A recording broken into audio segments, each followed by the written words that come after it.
अस्सलाम वालेकुम नाज़रीन। आज का टॉपिक हम वहीं से स्टार्ट करते हैं जो टॉपिक आजकल सबसे ज़्यादा मौजूद बहस है। वो ये कि डकी ने जेल में 100 दिन तो गुजार लिए लेकिन उसने सिस्टम को नंगा कर दिया। लेकिन मेरा यहाँ पे एक सवाल है कि सिस्टम को नंगा करने वाला डकी है? करंट आदादा शुमार के मुताबिक इस टाइम तकरीबन 25 लाख केसेस हमारी कोर्ट्स के अंदर ज़ेर अल्तवा पेंडिंग पड़े हुए हैं। उनमें से 80% केसेस वो हैं जिनका ताल्लुक़ आपके लोअर कोर्ट्स के साथ है। और मैं यहाँ पे ये नहीं कह रहा कि हमारी अदालतें काम नहीं कर रही, अदालतें काम कर रही हैं, लेकिन इसमें एक जो मेजर पॉइंट है वो इस चीज़ का कि हमारे पास उतने जजेस ही नहीं हैं। पिछले दिनों जिस टाइम वर्ल्ड रैंकिंग जो है वो रिलीज़ की गई थी कि रूल ऑफ लॉ में कौन सी कंट्री किस नंबर पे है, तो पाकिस्तान 139 में से 130वें नंबर पे था। उस 130वें नंबर पे पाकिस्तान के होने की वजह क्या थी? क्या ये पेंडिंग केसेस थे जो 25 लाख केसेस कोर्ट्स के अंदर इस टाइम पेंडिंग पड़े हुए हैं? क्या पुलिस का वो महकमा था जो मुसलसल नंबर 1 पे आ रहा है अपनी परफॉर्मेंस के हिसाब से नीचे से? क्या सरफराज चौधरी था?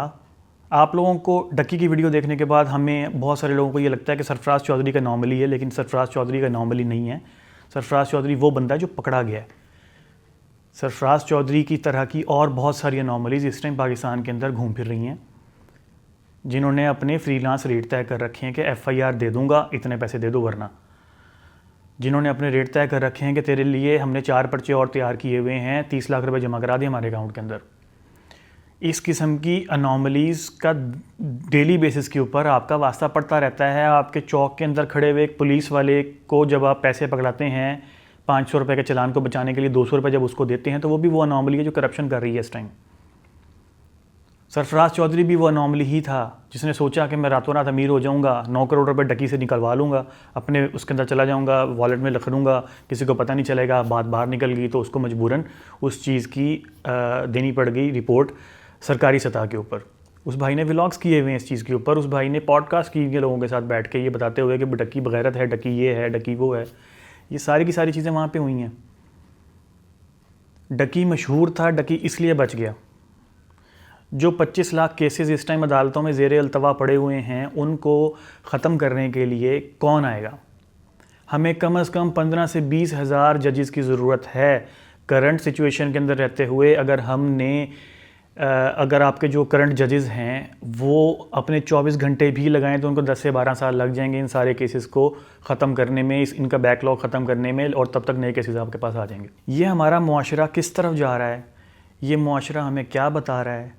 डकी की जो एग्ज़ाम्पल है उसके अलावा जो बाकी एग्ज़ाम्पल्स हैं वो उनकी तरफ कौन देखेगा? कि जो बिग ब्रदर डकी को बचाने के लिए आए हैं, क्या कल कलां को अगर मैं किसी सरफराज चौधरी के हत्थे चढ़ता हूँ तो मेरी बचत के लिए कौन आएगा? ये बहुत बड़ा सवाल है। डकी की बेल तो हुई है, इसमें कोई शक नहीं है, लेकिन डकी के ऊपर जो वाइट कॉलर क्राइम का केस चल रहा था, जो उसने जुए की एप्लीकेशंस को प्रमोट किया था, जहाँ से उसने पैसे कमाए थे, वो उन केसेस से बाइज़्ज़त बरी नहीं हुआ। ठीक है, उसने वहाँ पे 100 दिन गुजारे हैं, उसके अलावा और भी बहुत सारे लोग अभी इस टाइम जेलों के अंदर कैद हैं, जिनकी तफ्तीश मुकम्मल होने के बावजूद, जिनका लोगों को पता भी है कि वो बेकसूर हैं, वो जेल में ही बैठे हैं। उनको बचाने के लिए कौन आएगा? और ये जो डकी ने अपनी वीडियो के अंदर बताया कि मेरे साथ ये हुआ है, मुझे थप्पड़ मारे गए हैं, मुझे मारा गया है, मेरे साथ ये किया गया है, नो डाउट इसमें कोई शक नहीं है कि ये एक गैर इंसानी हरकत है। आप मुल्ज़िम के ऊपर नहीं हाथ उठा सकते। इवन वो कंफर्म भी अदालत उसकी तरफ से हो जाए कि इसने ऐसा किया, तो आप इंटेरोगेशन की ऐसी टेक्निक्स यूज़ नहीं कर सकते। और भाई सरफराज चौधरी साहब, आपकी कौन सी फैमिली बॉन्डिंग चल रही थी उस टाइम, जिस टाइम आपने अपने 7 साल के बेटे को फ़ोन पकड़ाने के बाद कहा था कि इसको गालियाँ दो? ये कौन सी आपने अपने घर के अंदर गालियों की जो है ना वो एकेडमी खोल रखी है कि आप बच्चे को कह रहे हैं और दे? बात तो आप ऐसे कर रहे थे जैसे पता नहीं आप शाम को सुबह सिखा के आए थे कि शाम को ये वाली गालियाँ सुनूंगा मैं तेरे से आके। वो कोई अकल को हाथ मारे भाई। और ये सिर्फ एक केस नहीं है, ये जो हमारा रूल ऑफ लॉ के अंदर पाकिस्तान 139 में से 130th पोजीशन के ऊपर आया था, ये उसकी जीती जागती तस्वीर है जो सामने आ गई है। और इस तरह के बहुत सारे केसेस ऐसे हैं जो अभी तक सामने नहीं आए। मुझे ये तो पता है कि मेरे फ़राइज़ क्या क्या हैं यहाँ पे इस मुल्क के अंदर। मैं बिजली का बिल नहीं भरूँगा तो वापडा वाले आके 3 फेज़ मीटर की तार मेरे अंदर दे देंगे, मुझे पता है इस चीज़ का। मैं हेलमेट नहीं पहनूंगा तो मुझे ये ट्रैफिक पुलिस वाले रोक के मेरा चालान कर देंगे, मुझे पता है इस चीज़ का। मैं दफ्तर अगर लेट जाऊंगा तो मेरी तनख्वाह काट लेंगे, मुझे पता है इस चीज़ का। इन सब चीज़ों के बाद एक जो आवाम के हकूक़ होते हैं वो कहाँ पे हैं? वो कब मिलेंगे और किसको मिलेंगे और कौन देगा उनको ला के। ये ऐसे पॉइंट्स हैं कि हमें अपना सारा का सारा सिस्टम ओवरऑल करना पड़ेगा इसके लिए। आप अभी यूट्यूब खोल के देख लें, आपको डकी के जो अल्फाज उसने अपनी वीडियो में बोले हैं वही रिपीट होते हुए डिफरेंट जगह के ऊपर नज़र आ रहे हैं।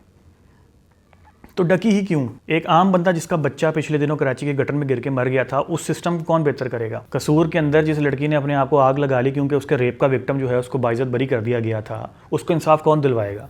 हमने रातों रात सरफराज चौधरी को कुलभूषण यादव तो बना के पेश कर दिया है, लेकिन दूसरी तरफ हमें ये भी देखना पड़ेगा कि ये एक केस नहीं है या नॉर्मली नहीं है, ये चीज़ें मास प्रोड्यूस हो रही हैं पाकिस्तान के अंदर। बथेरे सरकारी डिपार्टमेंट्स ऐसे ही हैं पूरी दुनिया के अंदर। आप सरकारी काम करवाने जब जाते हैं तो वो आपके लिए आसान साबित होता है कंपेयर टू प्राइवेट, किसी कॉन्ट्रैक्टर के पास जाते हैं या कोई प्राइवेट आपने काम करवाना होता है। जबकि पाकिस्तान में वो सिस्टम उलट है। ये वही लॉ है, ये वही NCCIA है जिसने आपको साइबर क्राइम से ही महफूज रखना है, जिसने आपकी हिफाजत करनी है, और उसी के डायरेक्टर साहब जो हैं वो ये हरकतें कर रहे हैं। डकी तो यूट्यूबर था, डकी के तो 9 मिलियन फॉलोअर्स हैं, डकी को तो पाकिस्तान जानता है, तो इस वजह से वो बच गया।